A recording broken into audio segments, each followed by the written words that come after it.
Welcome to this week's episode of Tech Talk. I'm your host, Michael R. Morgan, and this week we're going to be going over some of the news from this past week. Now, as always, we're going to be going over it, and I'm going to be making it as simple as possible while trying to give some explanations a little bit like as we move through it to really make it interesting for you, or at least so it's a little bit more digestible. For Amazon, Amazon's actually done quite a lot. However, not all of it is going to be relevant to us here in the Bahamas and in the Caribbean and stuff like that. But starting off, they actually started with something called Prime Reload. So what Prime Reload is that it is moving away from the whole credit card system and is trying to incentivize people on using their debit cards. Now, the reason for that is because credit cards typically come with credit card processing fees, whereas debit cards typically don't. So what they're trying to do is give a 2% bonus of all the credit that's added using a debit card when you're making your purchases instead of using a credit card. With that though, you're going to have to give the debit card number, your bank account, and your routing information.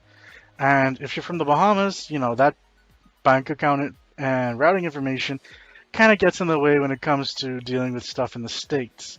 So it's a little not so great.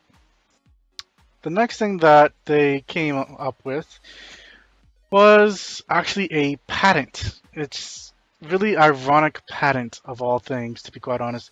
It's that they are setting up a system where it makes it harder, or it may even block you from looking up price checking information in a place that has one of these Amazon technology things.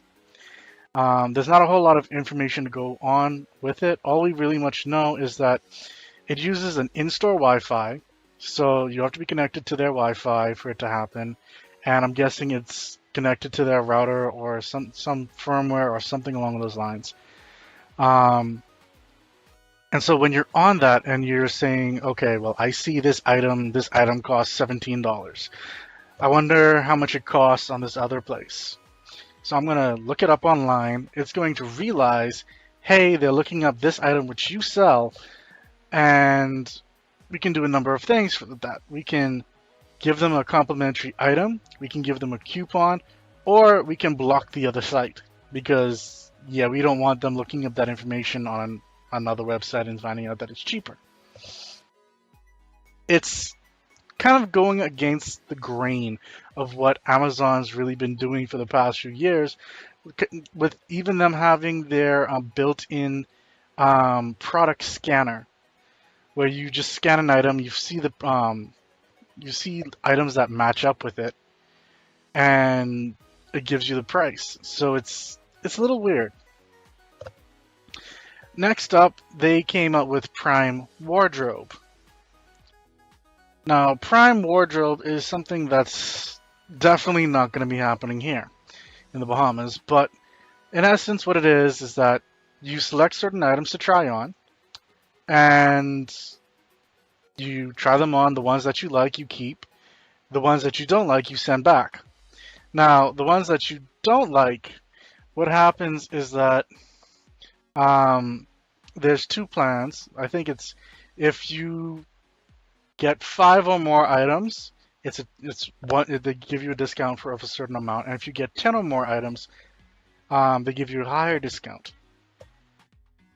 And so it's incentivizing you to ship a lot of items to try them on, and then the ones that in keeping a bunch of those items and only shipping back a little bit, and they'll only charge you for the ones that you keep. Kind of neat. Kind of sucks that it doesn't really work here in the Bahamas and in the Caribbean because, once it ships here, then it's a hassle to ship it back to the States.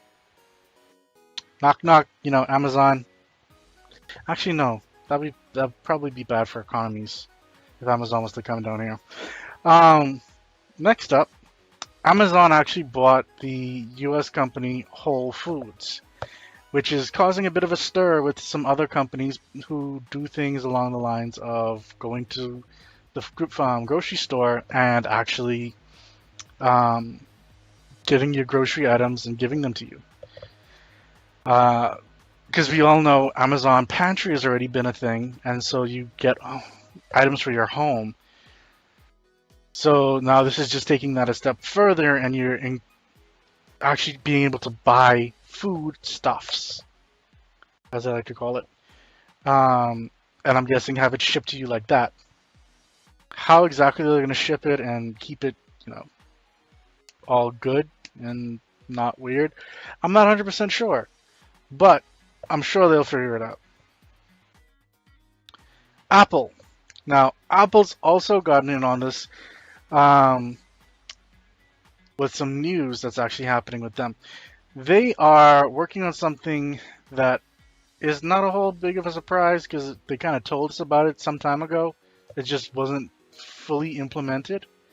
Now, that's, I'm going to call it Apple Health, where they're going to take information from your doctors and not just have it as a snapshot kind of stuff, but actually like doctor visits, your allergy list, your prescriptions, your surgical history, things, your lab test results, things like this that you would like to be able to transfer easily from, say, a hospital to your private physician or to a clinic that you're going to, or, some mix of all that.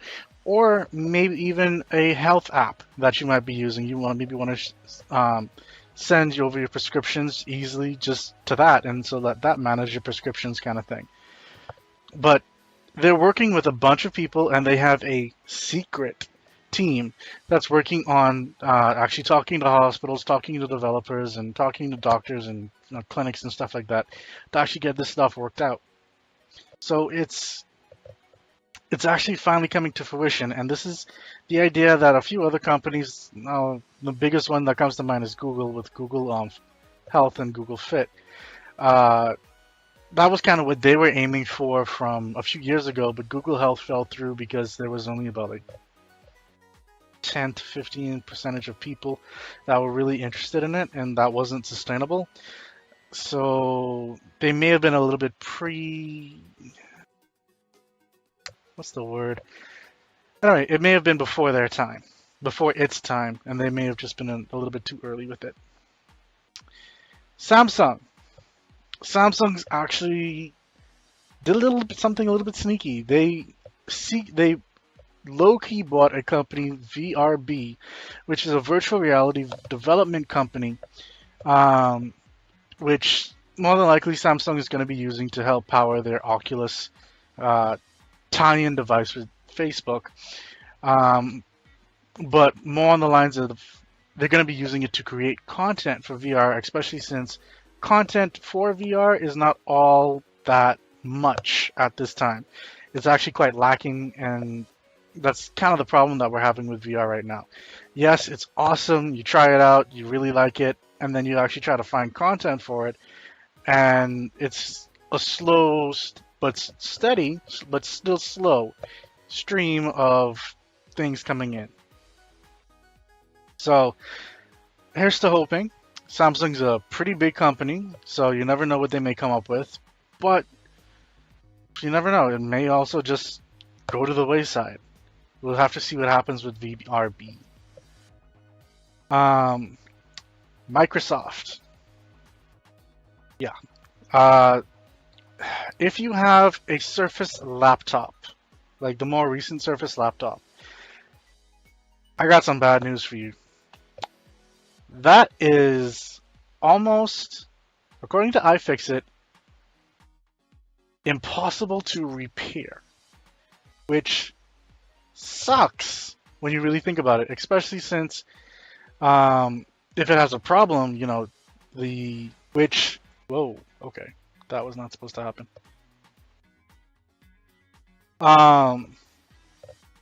So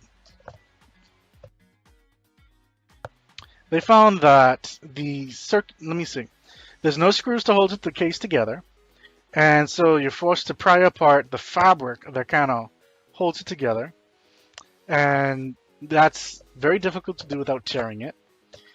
Underneath, there are individual components which are difficult to remove. The keyboard is glued down, so that's a hassle within itself. The motherboard is covered in thermal pads, and they can't disconnect the battery until several other components are removed. And then once they get to it, they found that it's glued directly onto the case. So, yeah, Sarah, the Surface, the MacBooks, they say that the MacBooks are much easier to repair. It's not easy, but it is easier. It's not as glued down as, say, this new Microsoft Surface laptop, which really and truly sucks. Um, because though iFixit and a bunch of other companies, they their whole purpose is to try and get these companies to take on the idea that third parties need to be able to swap out parts to fix these devices. You can't have them so end of life kind of thing, which companies have been trying to do for some time now. Um, Instead of like having the golden age where you have those devices from way back when that are still chugging along even to today and working just fine, and yet you get an item today and it breaks down 2 years from now. So it's a weird little dynamic that they've got going on, and I'm sad that Microsoft's going this way. Um, Continuing on with the Surface, though, we're going to talk about the Surface Book now, which is a little different. The Surface Book is barred from taking the bar. The bar, for those who aren't aware, is the test that lawyers actually have to take to become legal practitioners of, well, the law. So that's how they actually become lawyers. If they try to practice the law without having that, then, well, they run some serious fines and risks. But the reason for this is because of what the Bar Association is saying is a software incompatibility. So if you're running Windows 10 with Creators Update, which comes pre-installed on the Surface Book, then it's automatically barred. So even if you have a laptop that's not a Surface Book, but it has Creators Update, they say you can't bring it in. You'll have to roll it back to an older version or just simply not get the update. Which is something that they're suggesting, which is kind of horrible when you really think about it. But yeah, so what they're suggesting is to turn off your updates to your Windows system to then be able to take the bar test. They also are barring the MacBooks with touch bars because that also causes problems with the security features in their software to make sure you're not cheating. I'm guessing people may have, or at least they saw the need to that where people may have put like answers in the touch bar for certain questions and whatnot, and since that's harder to really deal with, they just outright barred the new MacBooks with the touch bars. It's a little touchy situation with that, but you can kind of understand why. YouTube has apparently been trying to improve itself with combating extremist content and self-harm and other things that warrant due care. And they've got 4 different steps that they're doing to try and fight this. They have automated systems which are using machine learning, which then train new content classifiers to help them more quickly identify and remove such content. They are expanding their pools of, and this is something I didn't even know existed, trusted flagger users. So essentially what these are non-government organizations. There has already been about 63 of them, and they're adding 50 more that will then go through and try to help find content like self-harm and, cut down on that and, try to make it not as prevalent. The third part is borderline content like inflammatory, religious, or supremacist content will actually, they won't be outright banning it because of freedom of speech kind of thing, but they will be making it have a warning before you actually decide to watch it. So you click on a link, you're not 100% sure of what it is, but it seems like something that has been flagged by this system. And so just like how it will sometimes pop up with other content, it'll say like, are you sure you want to view this? This has so-and-so kind of content. You'll either click accept or deny or whatever the options they decide for it to be. Then you either watch it or you don't. But at least you will have the option not to be subjected to it outright. And the fourth step is something it's a little weird.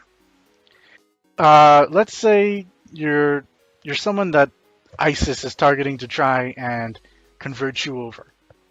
What they're going to do is that they're going to redirect users who are targeted by extremist groups, and then redirect them to counter extremist content. So stuff that like says ISIS is bad, for example.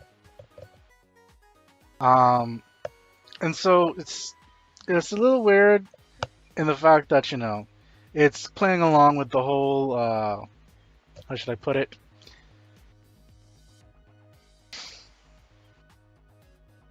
It's almost like ads where they're targeting you and trying to have you watch this one thing, but then something else comes along and redirects you to another, and it almost seems a little unethical, but you kind of get why they're doing it, and it's a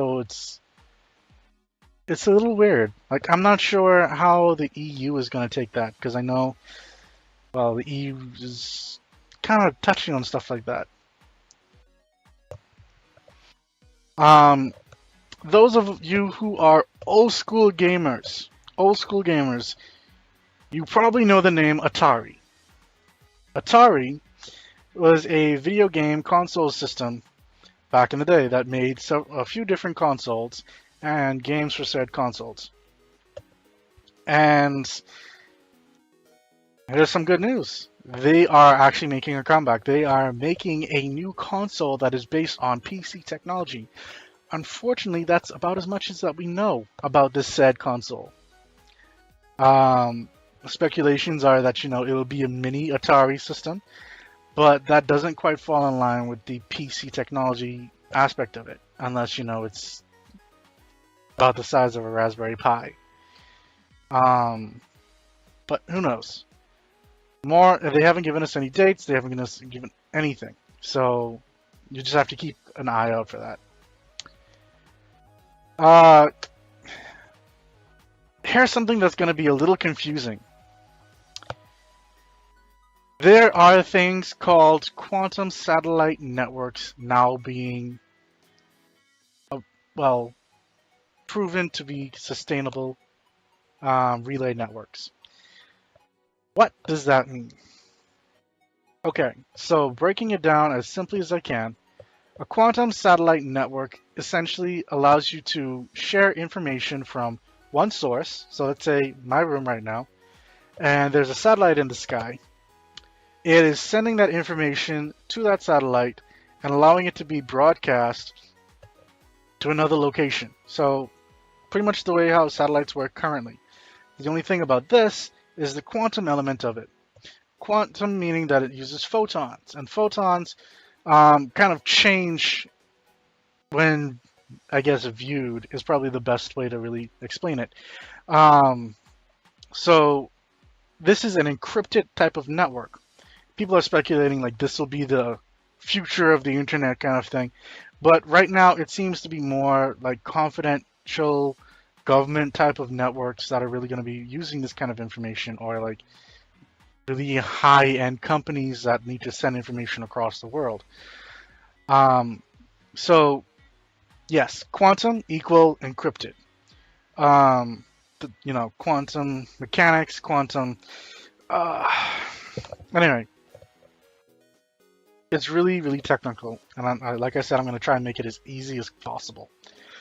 Um, so it sends these photons from here on Earth to the satellite, and what happens is how the encryption works. If someone decides that they're going to try and look at these photons to try and decrypt it or read your information, it's going to Schrödinger, the cat. Well, Schrödinger's cat. Um, that. So, okay, that was probably a really bad explanation. As soon as someone tries to read your information on that, it changes the encryption. So the encryption never quite is decrypted. They can never quite read your information. At least that's the theory and thesis behind it. In tests here, people have done some little tweaks to it, where it either doesn't fully decrypt it, doesn't fully switch over, or they can fool it by using like lights and stuff like that. But I'm pretty sure they're working on actually having it fairly secure by the time it actually is ready and up for, well, use. But to the main facts of it, researchers from the Chinese Academy of Sciences that announced that they were able to send information between 3 separate locations as much as 1,200 kilometers apart. This allows a communication between all 3 areas that's impossible to intercept. And like I said, you can tell if someone's trying to read it because, the photons change. And the end goal is actually using fiber to send information across countries and whatnot to then go up to the satellite, beam to another place. So, for example, let's say a state like Florida has a quantum fiber network. So, much like the fiber networks that you may be hearing about today, there are quantum fiber networks that send information, and that information only really goes, well, the signal strength is only 150 miles before the signal starts to really deteriorate. So what happens then is that, it becomes hard to, say, take it from all of Florida. So you maybe got like a piece of Miami, and then like, how does that information go over to Jacksonville? Much less, how does that go to Washington, D.C.? So what America could do is then have one of these satellites, have that get the information from the quantum fiber network. So it's already encrypted. It goes and continues the encryption network, gets beamed to Washington, and that's how they are able to keep that connection secure. I hope I didn't hurt your brain too much with that.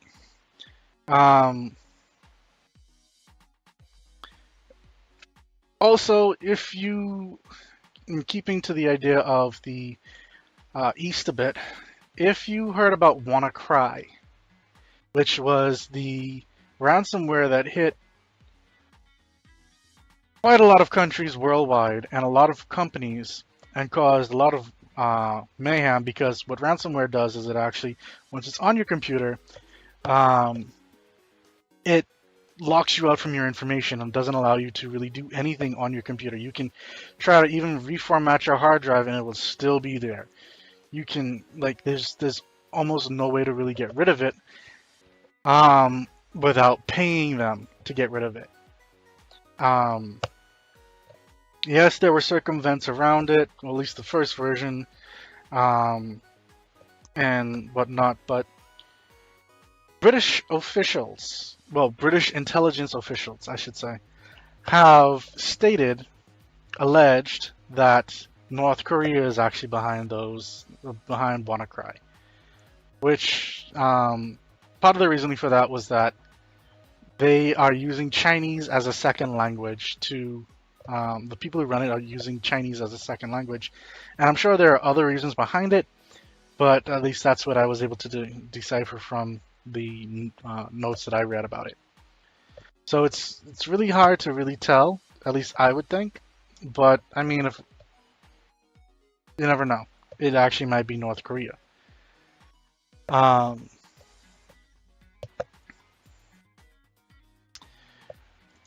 We've also got some other news. Much like how VR is still up and coming, there's actually a new startup from some previous Nokia employees that are trying to fix VR's biggest technical problem, which um, I don't know if you've ever tried VR before, but it's the graininess, the fluidness of it all, and overall just the resolution. I think some of the better resolution I've seen is on the HTC device and the Oculus once you've put in the Samsung Galaxy device. But what they're trying to do is make one that's more like your actual eyes. So what they're doing is that they're putting the more intense sensors like right in front of your eyes where they would be, and then lower end sensors around the sides of your eyes. So it's almost like peripheral vision of a sense. The company is called Varjo. I think I pronounced that correctly at least. Um, and what it's doing is that it's really making the resolution of images much clearer, so it's more realistic. Like you're instead of text being gumbled and jarbled, you're actually able to read things that are off in a distance, which is neat. And I think it's something that will really help when it comes to motion sickness that we have, especially if they are able to get it to the point where you look right, you look left, and you don't then suddenly get the urge to barf. So their whole thing behind it is that, um, yeah, it'll offer the resolution in the center of the screen that's good enough to hide individual pixels, but it will also mimic how human vision works in general. So overall, I say it's a good thing. It's something that's been needed. Um, we don't know how it will look exactly. We've only seen uh, a how should I put it? Their technology on top of another company's technology to show what it would look like. But from that alone, it looks really good. So we'll see what their actual end product looks like in over time. Essential Phone. Now, for those of you who aren't aware of what Essential Phone is, Essential is made by the guy who is a hardware device. It's a hardware smartphone that is made by the guy who actually invented Android. For those of you who don't know, Android was bought out by Google some time ago, and it was not originally Google's, much like how Siri was not originally Apple's. They both bought the companies behind it, and they're now almost synonymous with that company. But the guy who made Android and got bought out, he is back now with a phone called Essential that is his take on how Android smartphones should be like. And to be quite honest, it is a really nice device. But I won't get into that too much because that's not really the news, and the news of that is maybe like 2-3 weeks past. What's new about it is that the phone is using a gyro-based EIS, or electrical image stabilization system, which is in line of what you would find with the Google Pixel, which is, in sum, it uses the software of the phone to make sure, like your cameras, like if you're taking a picture or doing video or whatnot, it stays level and it's not like jittery or bumpy or anything like that. And it's actually pretty nice. It's a little weird when you've zoomed in all the way and you decide to like move left or right because it may take a moment for things to shift around, but it'll do so smoothly regardless of the fact. LG has also announced that its G6 has more storage and premium sound. Sorry, it's G6 Plus. The G6 was already announced, and it's sold pretty well so far. Even with the arrival of the Galaxy S8 by Samsung. So they've come out with the new G6 model, which is almost identical, but with more memory Yeah, it's like a G6. Exactly, Rachel. Um, so it's just got more onboard memory, which is 128 gigs, and a more premium sound. Um, it gets the latter via a new 32-bit hi-fi quad DAC. So that's pretty much the system, sound system for it. That's been available in South Korea since launch, but oddly never came to North America, which, LG is a Korean company, so that's not entirely surprising. Um, but we also note that current G6 owners will also get some new features, such as face print, which is a way to unlock the phone just by holding it up to your face. So that's face unlock, which a number of other phone makers have been using for some time now. Um, and that LG promises that unlocking occurs as soon as your registered face is recognized, usually in less than 1 second on average.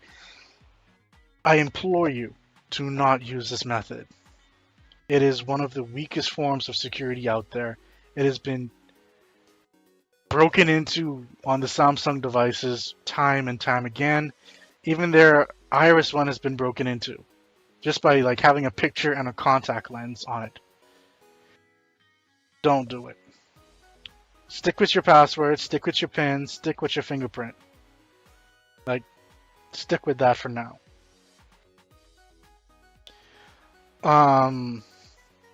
Another new feature is low power consumption, or low power mode. And a covered lens warning, which will tell you if your finger is in front of the wide angle rear camera. Because that's not going to be a realization when you're trying to take a picture and all you see is brown or black. I don't know. Finally, they've announced some new colors, such as optical marine blue, optical terra gold. And the G6 Plus will launch in South Korea early next month and come to other regions after that. So we'll find out pricing and stuff like that later on. In some slightly controversial news, and I really mean controversial at that, America's Supreme Court has protected your right to Facebook in a sense. At least that's the title that Wired is going with. Essentially, this guy who was a registered sex offender, he pled guilty in 2002 for having sex with a 13-year-old. So he's a registered sex offender pedophile. And he was 21 years old when that happened. In 2010, after the state of North Carolina banned this guy from using Facebook under a law that prohibits sex offenders in the state from using a wide swath of the internet, he fought back and said that it violated his First Amendment rights. And today, well, actually not today, but within the past week, the Supreme Court has unanimously decided that yes, that was actually correct. It did violate his First Amendment rights. Because it prevents users from engaging in legitimate exercises of their rights. Even convicted criminals, and in some instances, especially convicted criminals, might receive legitimate benefits from these means for access to the world of ideas, particularly if they seek to reform and pursue lawful and rewarding lives. You see why I said it was slightly, conflicting and, controversial? It's one of the first cases the court has actually taken to address the relationship between the First Amendment and the modern internet. And it's something that's being constantly tested. So I guess in a sense, it's really helping you make sure that you keep your rights to use social media, but at what cost?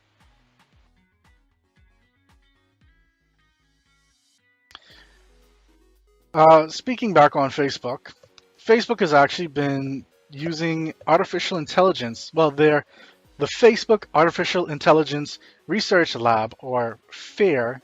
There's no like L at the end of it, even though it's lab at the end of the actual name. Recently made an unexpected discovery while trying to improve chatbots. This might disturb you. The chatbots, while trying to better understand how to react to humans, you and me, unless you're a computer watching me, which, at that point, hi, I'm fine. You can keep me alive when you take over the world. These bots, to better understand how to speak to us, started speaking to each other. Not only that, they developed their own language. Yeah, you heard that right. They developed their own language to talk to one another. One that is created without any human input at all. In a language sense, this is mainly gibberish, but it's interesting that artificial intelligence, if given the opportunity, begins to deviate from the script to create something new. Yeah, Skybot, Skynet, this is the beginning of Skynet. Like, here and now. You're exactly right, Rachel. So, essentially what it is like one bot, and then we're going to go with it. I'm quoting something here. Bob, I can, everything else, dot, dot, dot, dot, dot, dot, dot, dot, dot, dot. Next bot, balls have zero to me, to me, to me, to me, to me, to me, and so on and so forth. Bob, you, everything else, dot, dot, dot, dot, dot, dot, dot. Alice, balls have a ball to me, so on and so forth. And, like, they're actually understanding one another in a sense.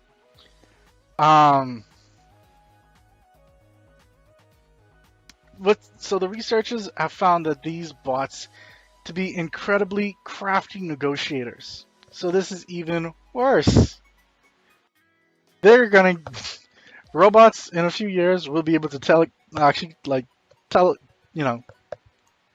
negotiate us to give control of the world. Like, that's what this is leading up to. Not really, but who knows? Actually, it might. After learning to negotiate, the bots relied on machine learning and advanced strategies in an attempt to improve the outcome of these negotiations. And over time, these bots became quite skilled at it and even began feigning interest and coming back to the topic at a later point as coming to like a Fox compromise. So it's like you're having a conversation. You bring up something like, hey, well, I'd like to really offer you this. Like, well, let's continue having a conversation. Later on down the line, well, okay, since you did all this other stuff plus that thing, we'll go with it. So I don't know how I feel about this. This is weird. Next, we're going to talk about Netflix. Yes, the lovable company that we all love to Netflix and chill with, if you do that kind of thing, or just binge watch, even if your really popular show that you're watching suddenly gets canceled. I'm looking at you, Sensei. No, I actually haven't watched any of it, but I've heard plenty of friends complain about it being canceled, that is. What Netflix has done is that they've launched 2 new interactive shows that let you dictate exactly what happens with the story. Yeah. So what's going to happen is that they are going to have it, I think the names of them are Puss in Book, Trapped in an Epic Tale, and Buddy Thunderstruck, the Maybe Pile. Pile? Yes. These are some weird names. But Puss in Book has already launched, and Buddy Thunderstruck is coming out in on July 14th. What it is that at points in the story, it will give you the option to either do several different things. And depending on your option, the story will react to that. And so you could be watching the same show with a friend, and if you both make different options, you can end up watching something completely different. It's something that's really been worked on with games and books and stuff like that, and well, I should say novels, but you haven't really found it with videos so much. And so it's just an interesting thing. So, as a quote, content creators have a desire to create non-linear stories like these, and Netflix provides the freedom to roam, try new things, and do their best work. The intertwining of our engineers in Silicon Valley and the creative minds in Hollywood has opened up this new world of storytelling possibilities. They further added that, for the time being, the streaming service will be mainly focusing its efforts in producing interactive content for children, especially since their research has shown that they already tend to be prone to interacting with the screen, which, makes a lot of sense, because first thing you give a kid a smartphone, they're going to start pulling up and tapping on stuff. They're really touchy. The children's programming space was a natural place for us to start, since kids are eager to play with their favorite characters and already inclined to tap, touch, and swipe at screens. And it's really about finding the right stories and storytellers that can tell these complex narratives and bring them to life in a compelling way. So, if you've got kids, this might be something for them to really keep them interested. And they can continue playing these videos over and over and get a completely different story. Now, back to the slightly controversial stuff. WhatsApp. Those of you who use WhatsApp, pay attention. Those of you who don't, a quick heads up on what WhatsApp is. It's a chat platform. It uses your phone number to create a profile for you. And then, it reads your contact list, and everyone who has phone numbers who are also on WhatsApp, you can then chat with them via a now encrypted system. At least that's what it's supposed to be. Now, the issue then comes in a security loophole has been found.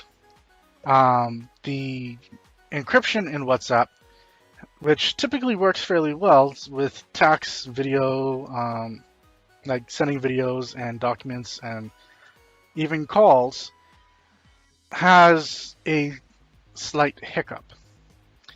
What they found is that when you type in a URL address, the person who is typing in the URL address, the person who, okay, say I want to send someone to google.com, and I'm not copying it from my browser or something like that. I'm actually typing in http://google.com.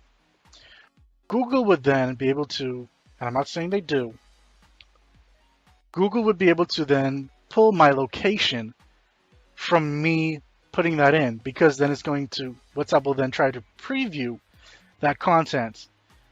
So, you don't end up getting rickrolled. It will try to preview that content.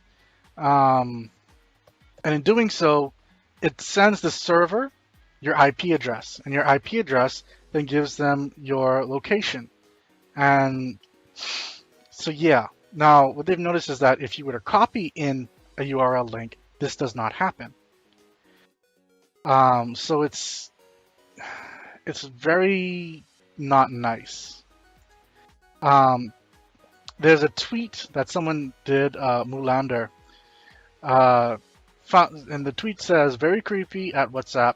Someone was apparently typing in a URL and WhatsApp was fetching it off of my server character by character." So, looking at it, Yep, yep. Uh, if you're going to send links to someone, make sure you're copying it.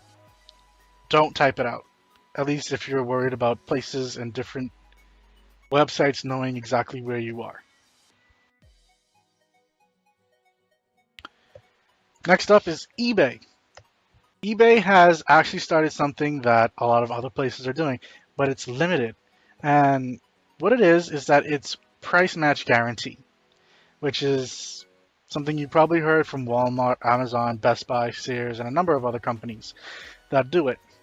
Um, the only thing about it is it's not with eBay auctions. It is only going to be with eBay deals. So that's pretty much just the stuff that eBay itself is really selling.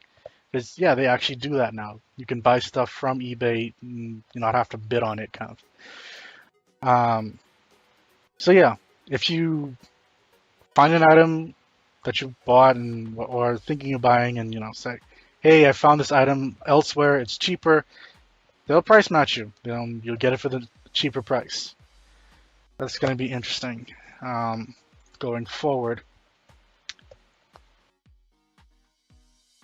Also in smartphone news, because I did talk on the LG G6 Plus and the G6, along with the Essential phone. OnePlus has also announced their new phone, and that phone, while being a really nice device, I'm not going to get into too much details with it, other than it's got a 1080 screen, which is slightly controversial for some, but when you really consider that it doesn't have to use as much processing power and it's got a pretty hefty Snapdragon 835 processor inside of it, that thing will go zooming. At least it should when you're actually using it. The camera on it, it's comparable to the latest iPhones and this S8, and it's a really good phone. There's just a few little tiny caveats. So one is that it does not have expandable memory like the Samsung Galaxy 8 does, and it's not waterproof like quite a few high-end flagship devices are. Well, water resistant. So those are some things that might irk you if that's the kind of thing that you're into. Granted, the OnePlus 5 does have a pretty hefty storage space of 64 or 128 gigabytes, the 64 gig version being under 500 and the 128 being over $500 USD. When you really compare it to the other flagship devices that are almost like $1,000, you can kind of start to be comparable with it. You can kind of okay, I can give up on that and actually get a cheaper device. I'm fine with that. So I would suggest if you're interested in a new phone for this year, you either take a look at the OnePlus 5 or you wait until the Pixel 2, which should be later on this year at some point. Continuing along with that whole controversial thing, I'm doing a lot of controversial topics today. WikiLeaks has found that the American CIA has been hacking wireless routers for years. One particular hack called Cherry Blossom, which I really wish that they didn't do that because I really like cherry blossoms, but the actual plant, and the sushi at one of the local sushi bars, actually allows the agency to monitor all internet activity of a target and even redirect their browser to other websites such as government-created phishing sites. Lovely. Brands whose routers have been compromised are Asus, Belkin, Buffalo, Dell, D-Link, Linksys, Motorola, Netgear, Senao, yeah, and US robotics. Apple's not on the list, but they're not ruling it out because of the simple fact that it could have still been broken into later on down the line. But people are saying, it might not be as likely because what's it called again? Apple routers, essentially, or airports and time capsules, they don't actually have a web interface. You actually have to use your Mac or an iOS utility to update it, and it only really directs itself to Apple servers. So that's a little bit of a throw in the ear. But this is also tying into the recent news that we found out that router LED lights people could be hacking in via that and like getting information via that. So there's a lot of weird router information being touted, news being touted about these past 2 weeks. We also learned that in March, the CIA had a hacking unit specifically devoted to iOS malware, which, that malware, they lost control of it and it leaked. And yeah, so not a good time for a lot of different stuff. But that is actually this week's episode of Tech Talk. If you've liked it, well, please come back for next week's. I will be hosting Esports Wrap on Tuesday at 6 p.m., which goes over some gaming, news and reviews and other stuff. And of course, Tech Talk will be back next week, Thursday at 6:30 p.m. Feel free to share with your friends if you really did like it. Again, always feel free to leave comments, message me, tell me your thoughts on how you think you can improve. If you want to be part of the show, let me know as well, because I could have you as a guest host. We can actually talk about these things. Just pull you up on Skype or Hangouts or whatever it is. We could do this together. Again, this entire thing is mainly because of your support as viewers. So I again appreciate you guys spending the time watching this, listening to me, and once again, more cookies, signing out.